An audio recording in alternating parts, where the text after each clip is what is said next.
Have you ever wondered why a day that's supposed to feel like a warm embrace instead feels like a spotlight you never asked for? You wake up to the soft vibration of your phone, messages already pouring in, tiny fragments of affection you know you should appreciate. Yet somehow, each notification lands on your chest like a weight instead of a gift. You swipe them away gently, hoping no one notices the hesitation in your touch. Because on this day, you're expected to perform happiness, to smile on command, to absorb attention without flinching. And the strange truth is that the world celebrates you louder than you can feel yourself.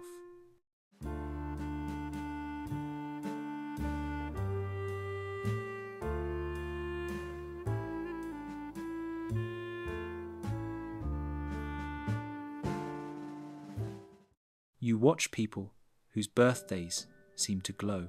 They laugh easily, post photos, blow out candles, surrounded by love that spills over the edges of the room. And you wonder why your own celebration feels like a room with too many windows, where everyone can look in but no one truly sees you.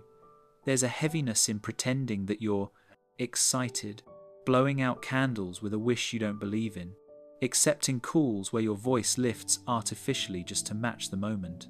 Sometimes it feels like you're acting out a script handed to you long before you had the courage to rewrite it. You say thank you even when a part of you wants to hide. You smile so no one has to sit with the truth that somewhere deep inside, your own birthday pulls at a quiet thread of sadness you never knew how to name. Because you're not resisting joy, you're resisting expectation. The expectation to feel loved even when you don't feel deserving. The expectation to be comfortable being seen even when being seen feels like exposure rather than affection. Maybe you've had birthdays where you stared at the cake longer than you should have, wondering if the number of candles mattered less than the number of people who truly understood you.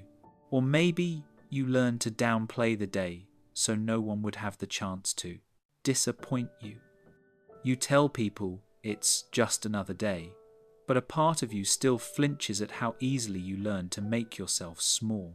Psychologists say birthdays trigger a unique emotional conflict, the clash between who you are and who you're expected to be. Neuroscience calls it affective forecasting, the mind bracing for an emotional outcome before it arrives. But to you, it simply feels like a shadow hovering behind the celebration, urging you to withdraw before the light becomes too bright. And maybe the question is not why you avoid your birthday now, but when that feeling first began, long before adulthood, somewhere in the soft, fragile roots of childhood where meaning is first shaped and wounds first planted. Have you ever noticed how certain memories don't fade, they echo? They follow you into adulthood, disguised as preferences, habits, or quiet dread. And one of those echoes often begins in the smallest, softest spaces of childhood, where birthdays are supposed to feel magical, but for you, they never truly did. You remember being that child who sat at the edge of the bed in the early morning light, wondering if someone would remember. You rehearsed a tiny smile, just in case. You didn't ask for much, maybe a hug, a whispered, "Happy birthday," a moment where you felt chosen. But the house remained as it always was, a parent rushing to work, another lost in their own storms, the silence stretching longer than the candles you imagined blowing out. You learned early that attention comes late, love comes conditional, and special days are fragile things, easily forgotten, easily broken. Sometimes someone did remember, but even then the celebration carried a shadow, a promise of a cake that never arrived, a parent snapping under stress, a fight erupting over something unrelated but landing on your heart anyway. You watched gifts turn into guilt, affection turn into tension, and the day that was meant to honor your existence become a stage for other people's moods. Children don't understand emotional neglect as a concept. They only sense the shape of it. They internalize the empty spaces and blame themselves for the silence. Attachment theory explains this quietly unfolding wound. When caregivers are inconsistent, warm one moment, distant the next, your nervous system learns to brace itself. You stop expecting things. You learn to shrink your excitement so it won't betray you. Birthdays mirror this dynamic perfectly. A heightened moment where you hope and then quickly regret hoping. And so, two truths settle inside you long before you can speak them. First, asterisk. Special days don't stay special. Asterisk. They transform too easily into disappointment. Second, asterisk. Love comes with risk. Asterisk. Attention feels unpredictable, affection feels unstable, and celebration feels unsafe because it was never grounded in emotional reliability. You grow up watching friends blow out candles surrounded by laughter, and you wonder why your own childhood memories feel like scenes from a dim room where joy was something you observed instead of received. No matter how much time passes, the body remembers what the mind tries to forget.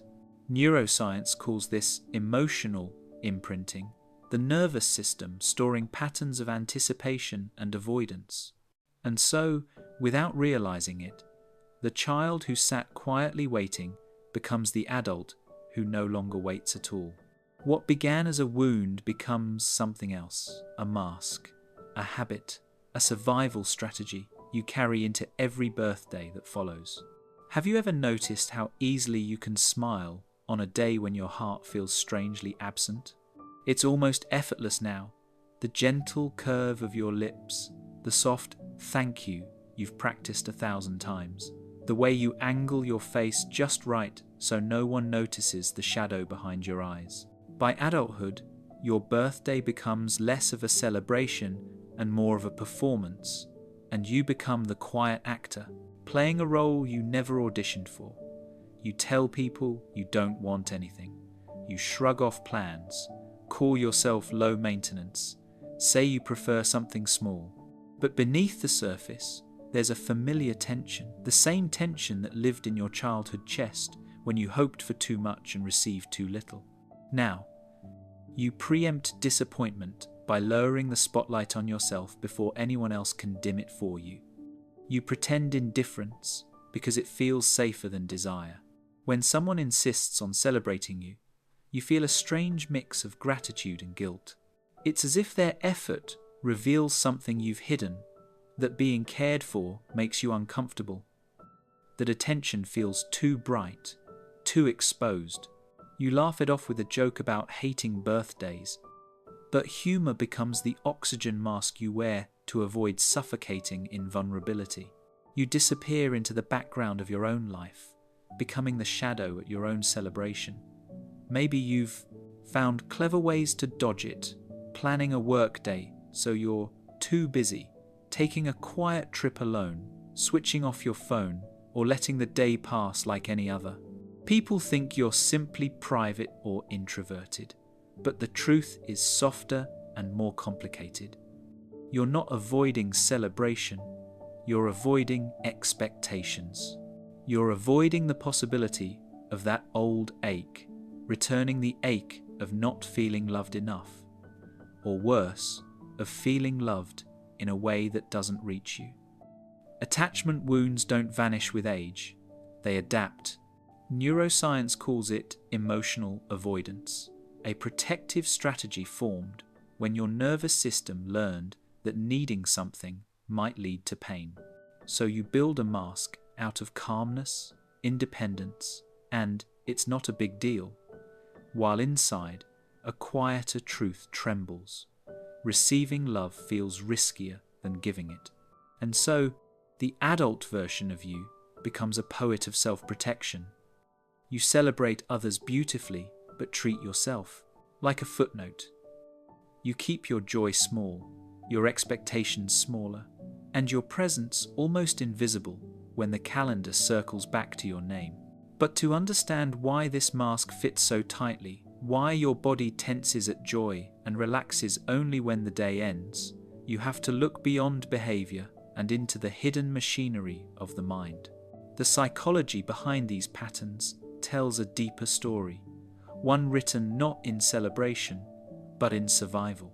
Have you ever wondered why your body seems to react to your birthday before your mind even has the chance to think about it? Why a date on the calendar, harmless on its own, stirs a quiet dread in your chest long before the day arrives? It isn't weakness, it isn't ingratitude.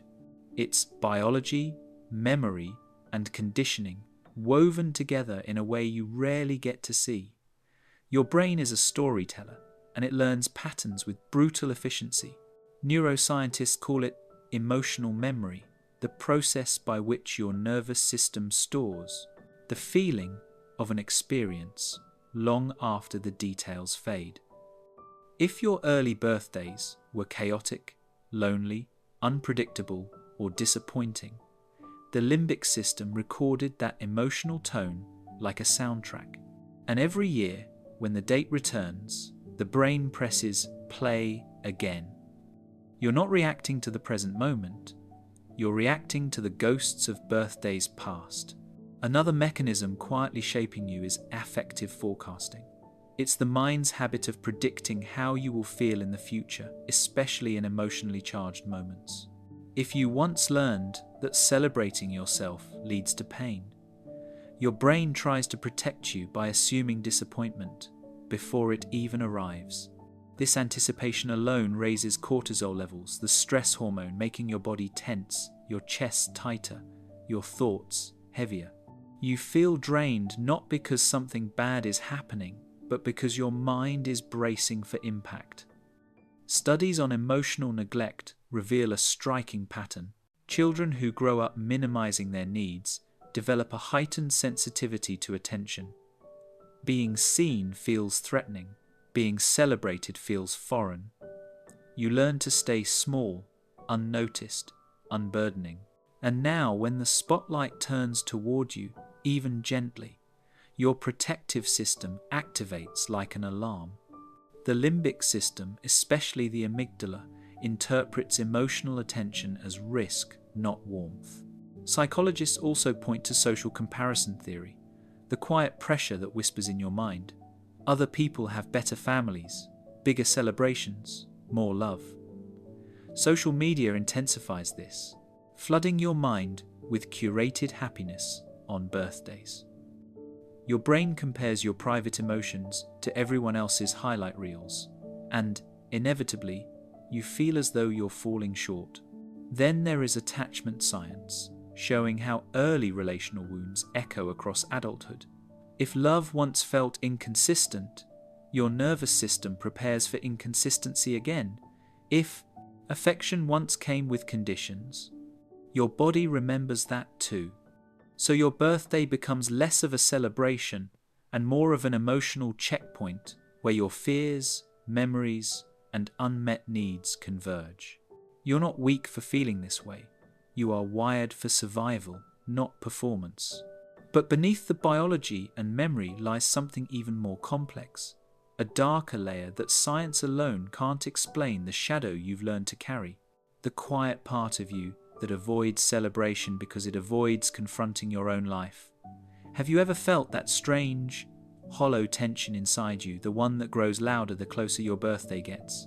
It's a quiet war no one else sees, a collision between what the world expects you to feel and what you actually feel. On the surface, it looks simple. Another year, another celebration. But inside, something flickers, like a candle struggling to stay lit, its flame trembling instead of glowing. You tell yourself you should feel grateful, you should feel happy, you should feel something warm when people remember you, when someone buys a cake, when friends gather around.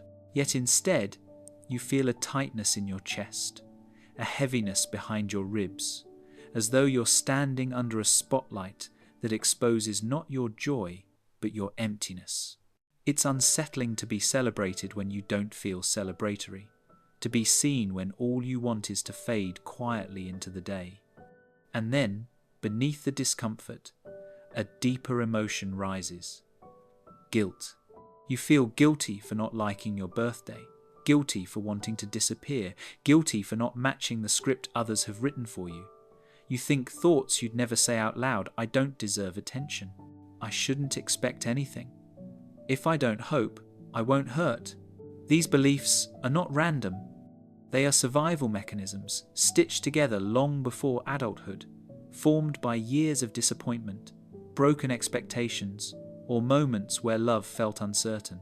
Jung called this hidden collection of wounds the shadow, the part of you that holds the beliefs you never consciously chose.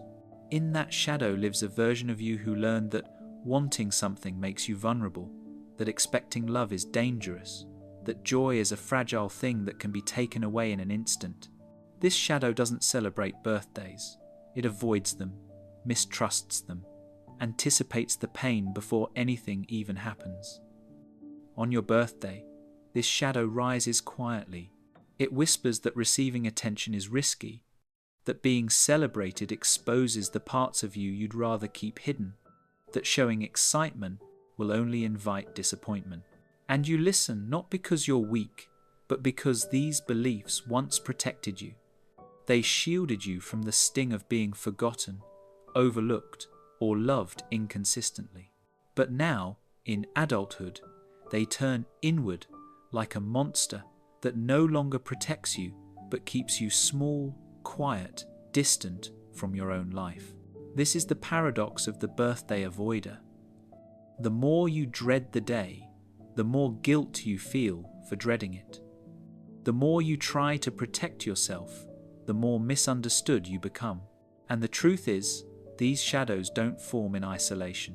They grow in environments that unknowingly reward self-silencing, emotional minimization, and the performance of being fine. Society plays a role, often without realizing it, in reinforcing these hidden wounds. Have you ever wondered why a single day can make you feel like you're failing at life? Not because anything is wrong, but because the world has decided what your joy is supposed to look like. Modern culture has turned birthdays into performances curated, photographed, shared, and judged. You're expected to smile wide, gather crowds, be surrounded by decorations and people who adore you, and then post it all online as evidence that your life is worthy of celebration. Scroll through social media and you'll see it. The birthday aesthetic, perfect balloons, aesthetic backdrops, 30 friends around a flawless cake, glowing skin, laughter frozen mid-air. And without even realizing it, your mind begins to whisper comparisons. Where is your crowd? Where is your glow? Where is the cinematic version of your life? Suddenly, your quiet birthday feels like a failure, even if it's exactly what you needed. What society never acknowledges is how suffocating this pressure becomes for certain personalities. If you're introverted, the spotlight feels blinding. If you're a trauma survivor, attention feels unsafe. If you're highly sensitive, too many voices, too many plans, too many expectations can overwhelm your nervous system. If you've learned your whole life to minimize your needs, being celebrated feels like being exposed. Culture doesn't make room for these differences. It demands uniform happiness. You're told to enjoy the day, to be grateful, to make the most of it. But this narrative teaches you something dangerous, that discomfort is wrong, that quietness is failure, that wanting something different makes you unappreciative. You begin to police your own feelings, telling yourself to just be happy, even when your chest feels tight and your smile feels borrowed. Consumerism intensifies the entire equation. Birthdays become markets for experiences, outfits, decorations, restaurant bookings, gifts, and grand gestures. The bigger the display, the more valuable the celebration, at least that's what the world suggests. And in this pressure, your authentic feelings shrink. You don't feel seen, you feel staged. Then comes the good person act. That subtle cultural script whispering that a good person is easygoing, grateful for everything, thrilled by attention, and never burdened by emotional complexity. So you swallow your discomfort because that's what good people do. You pretend to love the party you didn't want. You pose for photos you feel disconnected from. You let others celebrate a version of you that doesn't quite match the one living inside your skin.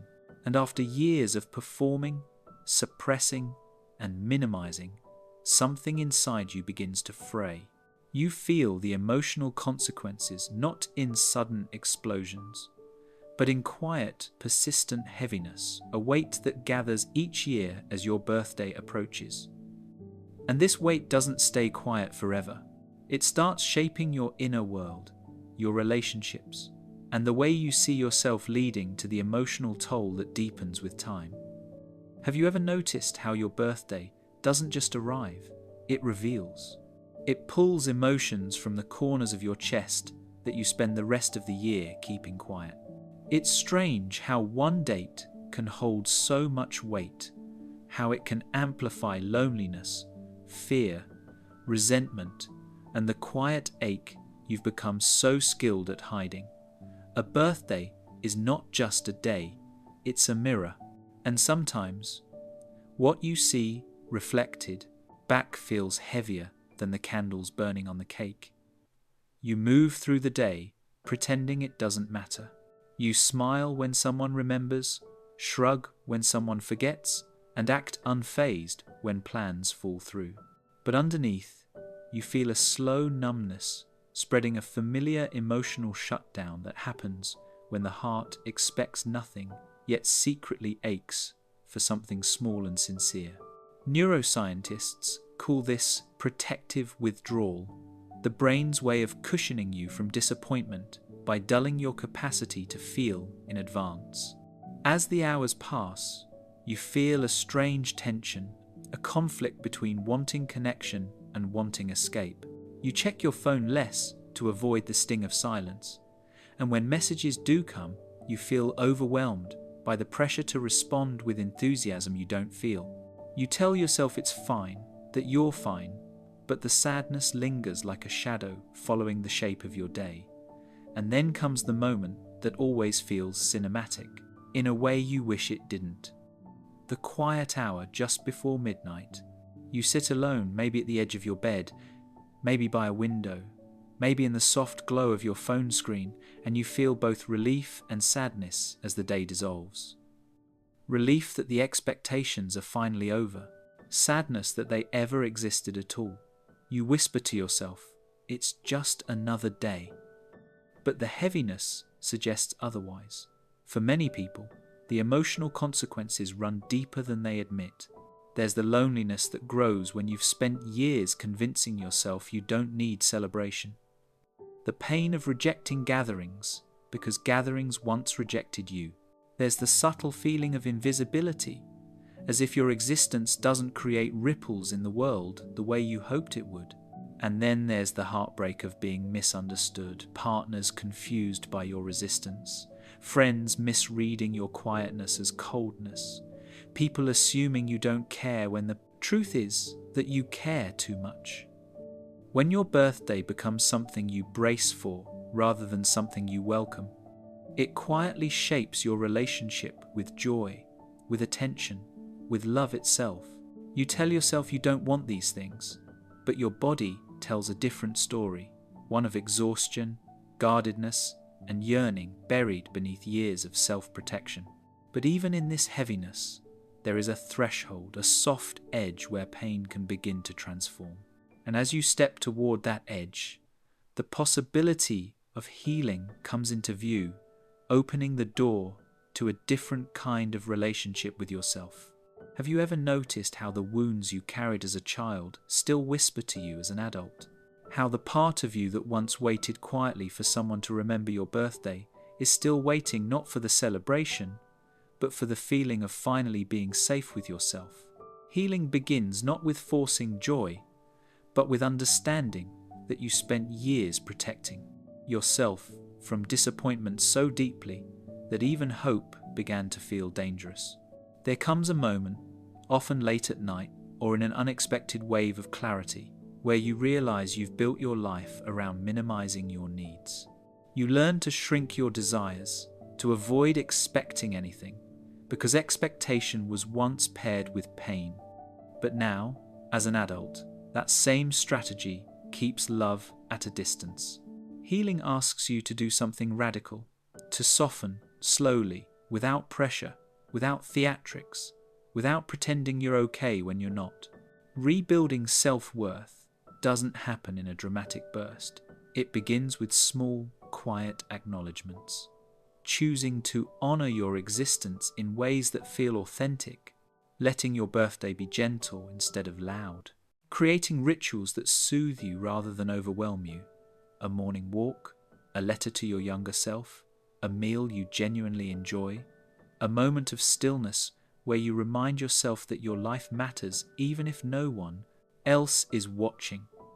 Neuroscientists call these corrective emotional experiences, moments that rewire old emotional memories by pairing the same trigger with a different outcome. You also learn to set soft boundaries, not as walls but as invitations for others to meet you with care instead of pressure. You can say, "I don't like big celebrations, but I'd love something quiet." Or, "Please don't surprise me. I'd rather just spend time together." Boundaries become the bridge between your safety and your healing. Then there is the inner child, the version of you who once felt unworthy of attention. That child doesn't need a party, they need recognition. They need to hear, "You didn't imagine the pain. You didn't ask for too much. You deserved better." When you speak to that hidden part of yourself, you begin rewriting the emotional script birthdays once held over you.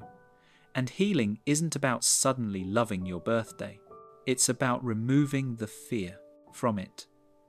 It's about letting yourself receive small doses of warmth, tiny sparks of care, without feeling threatened by them. It's knowing you no longer have to disappear on the day that once made you feel invisible. Because as you peel back the layers of protection, you uncover something you may have forgotten, the quiet truth that your existence is worth honoring, even in the gentlest, softest ways. And that truth leads naturally toward a deeper reflection, one that brings this entire emotional journey into its final philosophical light. Have you ever wondered why you were taught to measure the value of your life by how loudly it is celebrated? Why a day that marks your first breath somehow became a stage where you're expected to shine, even when you feel like fading into the background? The truth is quieter, older, and far more human than anything society has told you. The day you were born was never meant to be a performance. You entered this world without needing applause. You didn't need balloons or wishes or a perfect picture to justify your arrival. You were enough simply because you existed. And somewhere along the way, the world convinced you that existence wasn't enough, that you had to earn celebration, earn attention, earn love. So you learned to hide the parts of you that felt unready. You learned to wear a mask on your birthday, a soft smile to keep others comfortable, a silence to protect yourself from expectations you never wanted in the first place. But underneath every discomfort lies something profoundly human. The desire to be witnessed without pressure, to be held without being put on display. You don't dislike your birthday because something is wrong with you. You dislike it because somewhere in your life, being seen stopped feeling safe. There is a strange beauty in the people who prefer quiet birthdays. They carry depth like an ocean beneath a calm surface. They feel more than they show. They understand that not every form of joy needs to be loud, and not every form of love needs to be photographed. Their celebrations may be softer, a candle lit in solitude, a quiet walk, a moment of reflection, but those moments are no less meaningful. Sometimes they are more meaningful because they're real. When you step back from the performance, you begin to reclaim something essential, your narrative. Your birth was not an event that required an audience. It was an emergence, a beginning, a quiet unfolding of a life that would one day learn, hurt, grow, and rise. And you have risen again and again in ways no one will ever fully see. That, too, is worth honouring. Healing asks you to return to that original truth, the one before expectation, before pressure, before disappointment taught you to shrink. It asks you to see your life not as a spectacle, but as a story, one that doesn't need a crowd to be meaningful. So when your next birthday comes, let it be whatever your heart can hold, loud or silent, shared or solitary, joyful or gentle. There is no right way to honour your existence, because sometimes the quietest lives carry the deepest stories, and yours is still unfolding in the soft light of becoming.